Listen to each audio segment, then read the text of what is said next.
주일날 이렇게 또 교회 나오셨는데 여러분들을 진심으로 환영하고 축복합니다. 오늘 이 예배를 통해서 하나님께서 우리에게 주시는 말씀이 무엇인지를 또 잘 들으시고요. 우리들에게 깨달음과 또 하나님 말씀을 통한 은혜가 함께 했으면 좋겠습니다. 그리고 무엇보다도 우리 이 가정들이 행복했으면 좋겠습니다.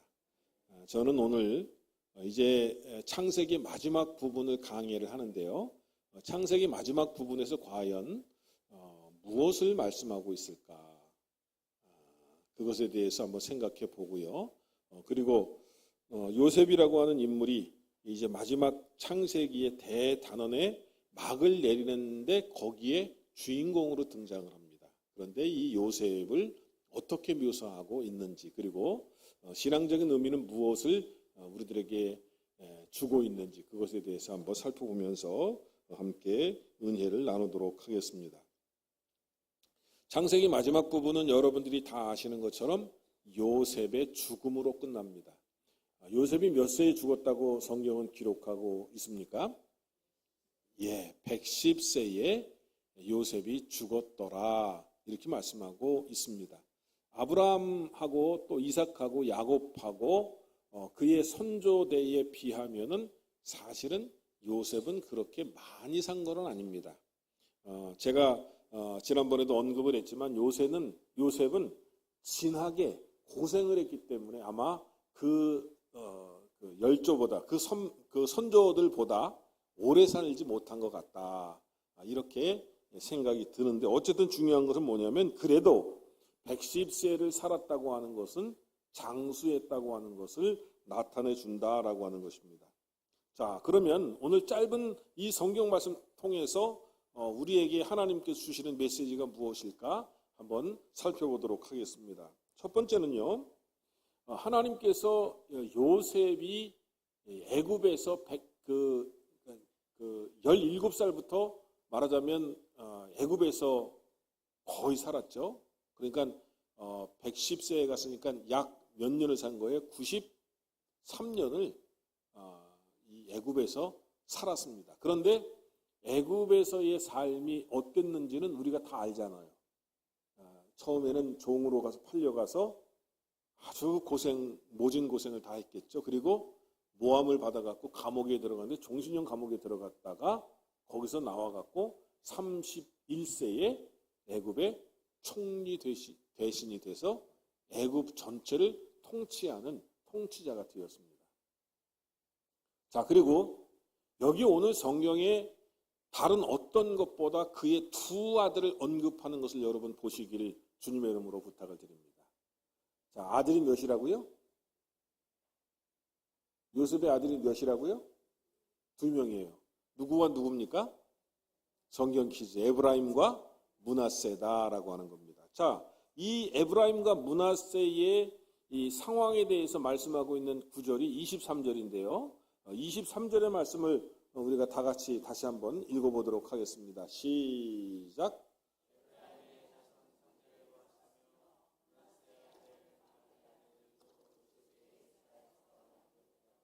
아멘. 이 짧은 구절이 의미하는 바가 무엇일까요? 에브라임의 자손 몇 대를 보았다고요? 3대를 보았다. 그러니까 요셉이 증손자까지 보았다라고 하는 걸 의미하는 거예요. 이거는 일단은 장수했다고 하는 걸 의미하는 것이고요. 그 다음에 므낫세의 아들 마길의 아들들도 요셉의 스라에서 양육되었더라, 그렇게 말씀하고 있습니다. 이 므낫세는 애굽 요셉의 둘째 아들인데, 둘째 아들이 낳은 자식들도 요셉이 돌보았다, 이렇게 이야기하는 거예요. 여러분, 요셉은요, 일단 이 두 아들에 대해서 이야기가 나오는데, 요셉이 장수했다고 하는 차원에서 이것을 먼저 기록하고 있어요. 요셉은 17세에 떠나서 31세에 결혼해서 37세경에 아마도 두 아들을 다 낳은 것 같고요. 그 다음에 56세에서부터 60세에 손자를 보았을 것이고, 78세부터 85세경에 증손자를 보았을 것이고요. 그 그 다음에 100세부터 110세에 고손자를 보았을 것이라고 추측합니다. 성서학자들이요.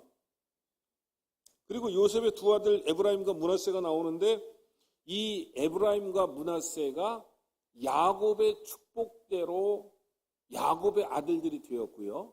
그리고 이들은 자손 3대를 보았다 이렇게 말씀하고 있습니다. 그리고 므낫세의 아들 마길의 자손들, 다시 말해서 요셉의 손자들을 요셉이 양육하였다 이렇게 얘기합니다. 어떤 성서학자는 그래서 이 므낫세의 아들들을 요셉이 자기 아들을 양자로 삼은 거 아니냐 이렇게 이야기도 하고 있는데요. 사실은 마길은 므낫세의 첩에서 낳은 자식이라고 합니다. 뭐 동서고금을 막론하고 첩에서 낳은 자식은 서자 취급한다고 그러잖아요. 그래서 약간 이 당시에도 서자들은 차별 대우를 받았고 그리고 약간 소외당하는 경향이 있었는데 요셉은 이 아람 여인 첩에서 난 자식들까지 양육할 정도로 요셉은 자애로웠다라고 하는 것을 나타낸다고 합니다. 그러니까 요셉은요, 손자들을 기뻐해서 귀히 여긴 것이라 하는 그런 말씀이죠. 첩의 소생임에도 불구하고 요셉은 그런 것 가리지 아니하고 따뜻하게 그들을 양육하였다라고 하는 그런 말씀이에요. 그러니까 요셉의 가정의 모습을, 단란한 모습을 여기서 보여주고 있다라고 하는 거예요. 왜 창세기 기자는 마지막에 요셉이 죽기 전에 요셉의 가정을 이렇게 묘사한 것일까? 우리 한번 생각해 봐야 돼요. 그 이유는 저는 제가 말씀을 준비하면서 그런 생각을 해봤어요. 이 세상에서 가장 큰 행복은 가정이 행복한 거예요. 이 세상에서 가장 큰 행복이 뭐라고요? 가정이 행복한 거예요. 옆에 분들하고 한번 인사합시다. 당신의 가정이 행복하기를 축복합니다. 이렇게 한번 인사 한번 하시죠. 옆에 분들하고.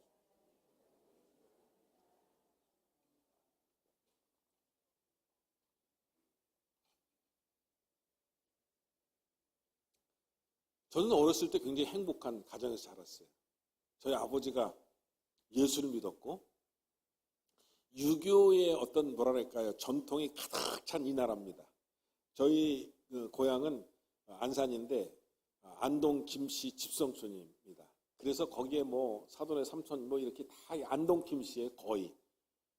그리고 저희 집이 충렬공손 이권공파. 제가 장손입니다. 장남이고요.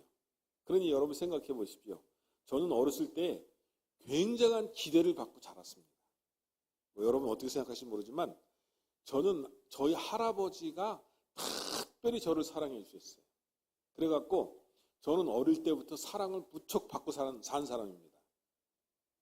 아멘은 안 하시는 거 보니까 이미 부러워지셨죠? 예, 그래서 제가 잊지도 않아요. 어릴 때 할아버지가 참외밭에 갔다 오시면은요, 참외 제일 잘 익은 거, 그리고 아주 맛있게 생긴 거를 이렇게 주머니에 넣고 오셨다가 다른 자녀들은 주지도 않습니다. 쳐다보지도 않아요. 그리고 오셔갖고 저한테 오셔갖고 살짝 주시는 거예요. 잊지도 않아 지금 아직도. 그리고 저의 부모님은 슬아의 자녀를 5명 두셨는데 예수를 믿고 모두 교회 다니고 고모님들 3분, 작은아버지 1분 있는데 모두 예수를 믿고 어떤 일이 있으면 찬송을 부르고 예배를 드리는 그런 가정이었어요. 아주 단란한 가정입니다. 저는 그것이 일생에 저의 마음속에 떠나지 않는 가장 큰 축복이었다. 이런 생각을 하게 되는 겁니다. 여러분 이 세상에서 가장 큰 행복은 뭐냐면 가정이 단란하고 행복해하는 것, 그것이 가장 큰 축복이라고 하는 사실을 오늘 하나님께서는 요셉의 가정과 가문을 이렇게 클로즈업하면서 우리들에게 보여주고 있더라라고 하는 거예요. 그래서 여러분 우리의 기도는 다른 기도보다 우선하는 기도는 뭐냐면 하나님 우리 가정을 행복한 가정이 되게 하여 주옵소서. 여러분 이 기도가 가장 어떻게 보면 위대한 기도고 가장 중요한 기도고 가장 행복한 기도다라고 하는 거예요. 뭐 요셉이 물질이 많아서 행복한 것이 아닙니다. 요셉이 손주 보고 증손 보고 하는 어떤 그런 기쁨이 충만했을 것이다라고 하는 거예요. 제 친구 목사님들 얘기 들어보니까요, 손주가 그렇게 이쁘답니다. 그리고 또 세상에서도 성도들 얘기를 들어보면 손주는 자식보다 훨씬 더 이쁘답니다. 맞습니까? 저는 아직 손주가 없어갖고 그 기쁨을 아직 누리지 못하지만 이제 손주가 11월 달에 태어납니다. 근데 손주를 잉태하고 있는 며느리가 그렇게 이뻐 보이는 거예요. 야, 너무 이뻐. 너무 이뻐요. 아주 좋아요. 예. 손주 잘 낳아달라고. 제가 맛있는 것 사주고 그럽니다. 예. 어쨌든 중요한 거는 뭐냐면 가정의 식구들, 자녀들, 그 다음에 그 자녀에 태어난 손주들, 그 다음에 그 손주에 태어난 증손자, 그 다음에 고손자까지 볼 수 있다면 우리가 얼마나 큰 행복이겠습니까? 지난주에 여행 가이드를 하는 민건사님이라고 봤는데 그분 아버님이 춘천중앙교회 장로님이셨어요. 그 장로님, 그 다음에 장로님이 오래오래 사셔갖고 자기 아들을 낳고 그 아들에서 또 이제 권사님의 아들 이번에 같이 간 민 이사님 그분이 또 자녀를 낳았고 4대를 보고 돌아가셨대요. 그러니까 아버지가 오래 사셨다는 거죠. 장로님으로서. 그러면서 그 자랑을 하더라고요. 여러분, 저는 여러분에게 간절히 바라기는 100세가 넘어서 110세까지 사시기를 주님의 이름으로 축원합니다. 아멘 안 하시는 분은 110세까지 살기 싫은가 봐. 아니면 200세까지 사실 건가요? 욕심이 좀 많으시네. 그리고 증손자를 넘어서 고손자까지 보시기를 주의 이름으로 축원합니다. 그리고 그 가정이 단란해서 어떤 가정보다도 행복하시기를 주님의 이름으로 축원합니다. 이 세상에서는 가정이 잘 되는 것이 축복인데 여러분 이 가정이 이렇게 단란하고 행복하다고 하면 더 이상 바랄 게 없어요. 저는 그렇게 생각합니다. 그래서 여러분 우리 가정들 자녀들이 잘 결혼도 하게 하시고 그리고 거기서 손주도 잘 태어나게 하시고 그 손주도 잘 키우시고 그리고 증손자도 잘 키우고 고손자까지 키울 수 있는 그런 축복이 우리들에게 주어진다면 얼마나 좋겠습니까? 얼른 아멘 하십시오. 예, 그게 가장 큰 축복이에요. 그래서 예수 믿고 가장 큰 축복을 받는 것은 우리 가정이 행복해졌다고 하는 거. 우리 가정이 정말로 행복하고 웃음꽃이 피고 그리고 자녀들을 잘 돌보고 양육할 수 있다면 그거보다 더 큰 축복은 없다. 창세기에서는 마지막에 그것을 지적하고 있다라고 하는 것이에요. 저는 여러분들에게 정말로 축복하고 싶은 것은 그거예요. 제가 12월 30일 송구영신 예배 때 가족별로 제가 축복 기도를 합니다. 한 사람만 축복 기도하는 것이 아니라 가족이 다 나오게 해서 제가 축복을 하는 이유가 있어요. 그것은 오늘 창세기의 말씀을 실현하고자 함인 줄로 믿으시기를 바랍니다. 제가 어렸을 때 너무너무 행복한 가정에서 자랐기 때문에 저는 늘 행복한 가정에 대한 이 동경이 있고 이상이 있고요. 그리고 무엇보다도 자녀들이 잘 되고 그 손자가 잘 되고 증손 잘 되고 고손까지 잘 되는 그러한 가정이라면 이 세상에서 하나님의 완벽한 축복을 받은 사람이다. 그런 가정 되시기를 주님의 이름으로 축복합니다. 자, 그 다음에 또 여기 두 번째 나오는 사건은 또 뭐냐면요. 여러분, 요셉은요, 믿음의 사람입니다. 믿음의 사람이요. 여러분, 믿음이 있으시기를 주님의 이름으로 축복합니다. 누구에 대한 믿음입니까? 하나님께 대한 믿음입니다. 그리고 예수님께 대한 믿음이고 성령께 대한 믿음이 있어야 되는데 특별히 요셉은 믿음으로 그의 삶을 마감하고 있더라라고 하는 거예요. 여러분 사람이요. 믿음을 가진 사람하고 믿음이 없는 사람하고 나중에 죽음을 대하는 태도가 달라지고 그리고 그 후손의 미래에 대한 생각이 달라지게 됩니다. 믿음이 있는 사람은요. 믿음으로 살기도 하고 믿음으로 죽기도 합니다. 이게 다른 거예요. 그런데 요셉은 여러분 믿음으로 살고 마지막 죽을 때도 믿음의 고백을 하고 죽는 것을 볼 수가 있더라라고 하는 거예요. 그게 무슨 얘기냐면 24절을 보면 요셉이 무엇을 유언하고 있는지를 우리가 알 수 있다라고 하는 거예요. 여러분 24절을 다시 한번 우리가 한번 큰 목소리를 한번 읽어보겠습니다. 시작.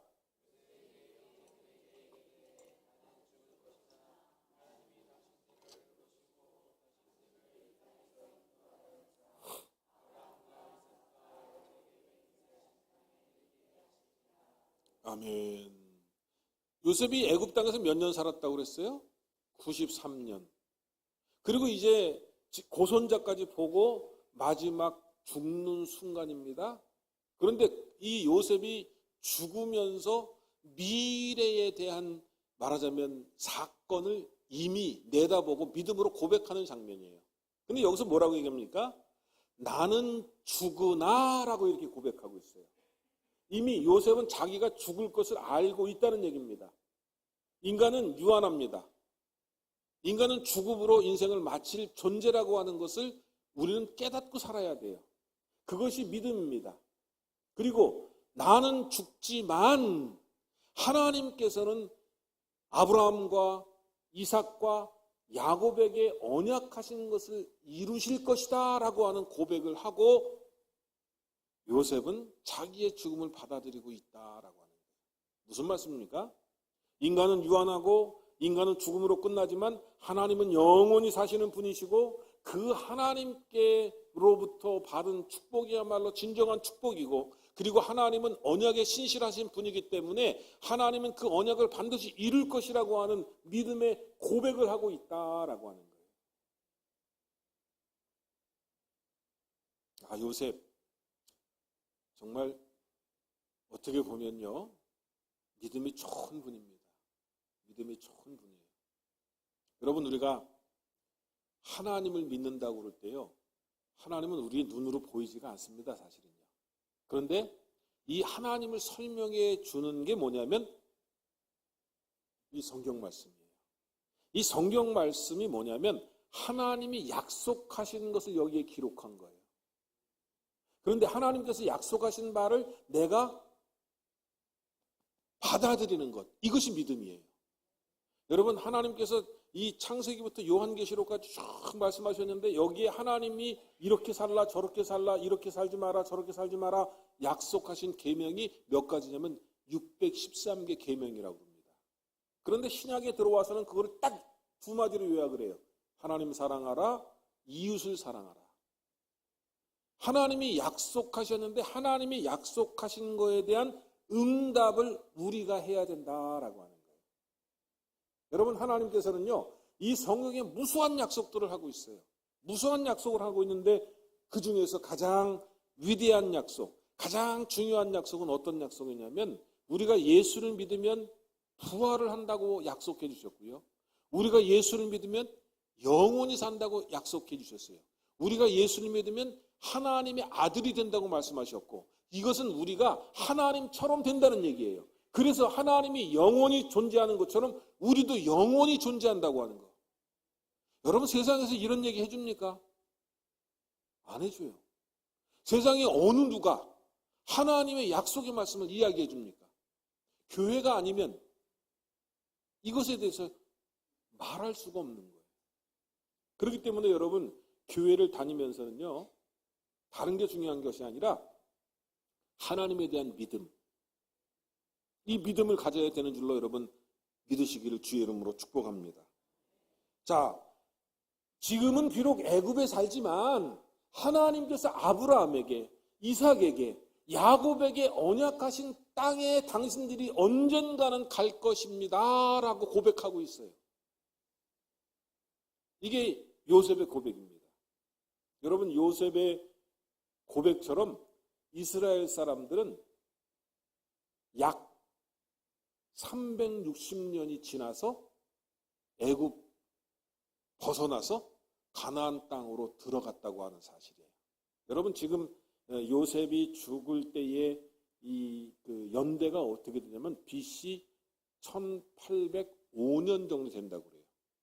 그리고 출애굽해갖고 가나안 땅에 들어간 때가 언제냐면은 1400 BC요. 1445년경이 된다고 그래요. 그러니까 360년 만에 이 요셉이 예언한 것처럼 애굽 땅을 벗어나서 가나안 땅으로 들어갔다라고 하는 얘기입니다. 여러분, 한 사람의 믿음이 300년이 넘어서 그 믿음대로 된다고 하는 거, 이거 얼마나 가치 있는 일입니까? 우리는 유한해요, 사실은요. 잘 살아야 100년 삽니다. 하지만 하나님의 약속은 200년이 지나고 300년이 지나고 그 후에도 하나님의 약속은 신실하게 이루어진다고 하는 사실을 오늘 성경을 통해서 보여주고 있습니다. 우리는 유한하기 때문에 100년밖에 살지 못하기 때문에 사실은 뭐랄까요? 짧은 겁니다. 인생은 짧은 겁니다. 하지만 하나님의 약속은 100년이 지나서도 200년이 지나도 300년이 지나서도 언약은 이루어진다고 하는 사실을 오늘 우리는 기억해야 될 줄로 믿습니다. 자, 그 다음에 이제 세 번째로 요셉은 유언을 합니다. 어떤 유언을 합니까? 오늘 성경 25절에 나와 있는데 이 25절 말씀도 유언의 말씀인데 우리 한번 또박또박 한번 읽어봅시다. 시작. 요셉이 또 이스라엘 자손에게 맹세시켜 이르기를 하나님이 반드시 당신들을 돌보시리니 당신들은 여기서 내 해골을 메고 올라가겠다 하라 하였더라. 아멘. 자, 여기 뭐라 그러냐면 하나님이 당신들을 돌보시고 또 당신들을 이 땅에서 인도하여 내사 아브라함과 이삭과 야곱에게 맹세하신 땅에 이르게 하시리라. 이게 24절이었어요. 그런데 25절에 뭐라고 얘기하냐면 내 해골을 메고 올라가라. 뭐를 메고 올라가라? 내 해골이라고 하는 뭐 자기의 시신을 메고 올라가라 이 얘기입니다. 이제 다음 구절에 나오지만 요셉의 시신은 미이라가 됩니다. 여러분 믿음의 조상들 가운데 야곱도 지금 지난번에 그 장례 치렀을 때 미이라가 됐다고 말씀을 드렸죠. 요셉의 유골은 아마 더 신경을 써서 야곱보다 더 신경을 써서 미이라를 만들어놨을 거예요. 그리고 안치를 해놨을 거예요.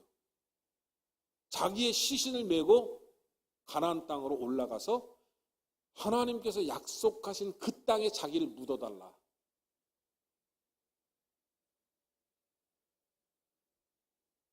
저는 우리 자손들에게 그렇게 유언을 할래요. 나는 화장하지 말라고 난 유언하려고 그래요.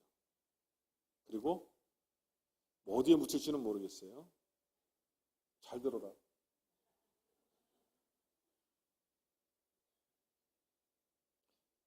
뭐 강릉을 사랑하니까 강릉에 묻혀야 되겠죠?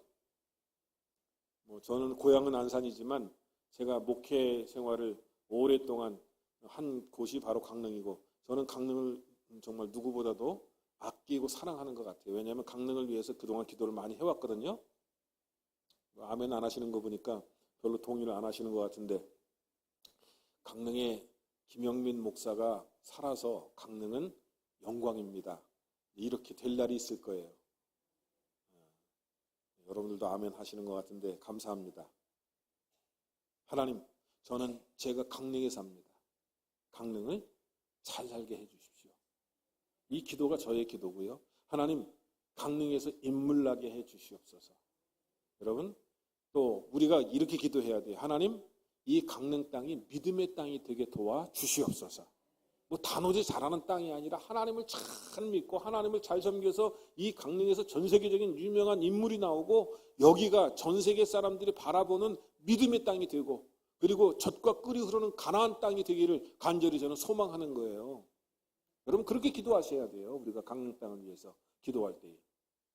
이 요셉은 애굽에서 자기를 이 장례를 하지 말고 이 언젠가는 자기의 해골을 메고 올라가서 막벨라 굴에 아브라함이 이 산 그곳에서 장례를 치르고 자기의 열대조 선조들이 그 땅을 지켰던 것처럼 그리고 하나님께로부터 받은 언약의 땅인 것처럼 자기도 역시 그 땅이 언약의 땅인 것을 믿고 그곳에 장례를 해달라고 그렇게 간곡하게 부탁하고 있다라고 하는 거예요. 이것은 하나님께 대한 믿음하고 뗄래야 뗄 수가 없습니다. 하나님께서는 언젠가는 출애굽시킬 것이라고 하는 것을 믿었고, 그리고 그때 자기의 해골을 메고 올라가서 바로 그 막벨라 굴에 자기를 장사해달라고, 자기 아버지를 장사한 곳에 자기도 장사해달라고 그렇게 마지막 유언을 하고 있더라라고 하는 거예요. 여러분 생각해 보세요. 이 360년이 지나서 요셉의 유골이 결국 가나안 땅에 들어가서 가나안 땅의 장례가 되는 그 장면이 여호수아에 나옵니다. 참 어떻게 보면 참 이게 대단히 위대한 일처럼 보입니다. 360년 후에 약속이 이루어져서 그렇게 된다고 하는 거. 그러나 요셉은 믿음으로 유언을 했고 그 믿음에 따라서 자기의 뼈가 가나안 땅에 묻히는 그러한 놀라운 축복을 받게 되더라라고 하는 거예요. 여러분 히브리서 11장 22절에 뭐라고 말씀하고 있냐면 믿음으로 요셉은 임종시에 이스라엘 자손이 떠나갈 것을 말하고 또 자기 뼈를 위하여 명하였으며 이렇게 말하고 있습니다. 다시 말해서 자기의 시체를 가나안 땅에 묻어달라고 한 그 행위 자체가 믿음이었다는 거예요. 사랑하는 성도 여러분, 여러분들이 이 세상에서 믿음으로 살기를 저는 간절히 바라고요. 마지막 죽을 때도 믿음으로 유언하고 믿음으로 자녀를 축복하고 그리고 믿음으로 하나님 나라에 다다르시기를 주님의 이름으로 간곡히 부탁을 드립니다. 믿음으로. 임종도 믿음으로 맞이하셔야 된다라고 하는 거예요. 자, 이제 마지막 요셉이 죽어서 장례하는 장면이 나옵니다. 몇 절입니까? 26절. 26절 다 같이 다시 한번 읽어볼까요? 시작.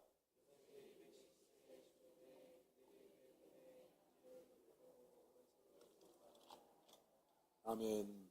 창세기 대단원을 막을 내립니다.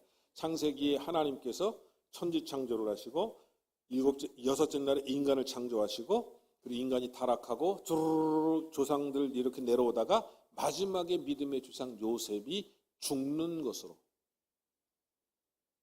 창세기 마지막을 장식합니다. 여러분 창세기에서 이 요셉은 예수 그리스도와 많이 닮은 분입니다. 창세기에 이미 마태복음을 예언하고 있고요. 창세기에서 이미 출애굽기를 예언하고 있다라고 하는 거예요.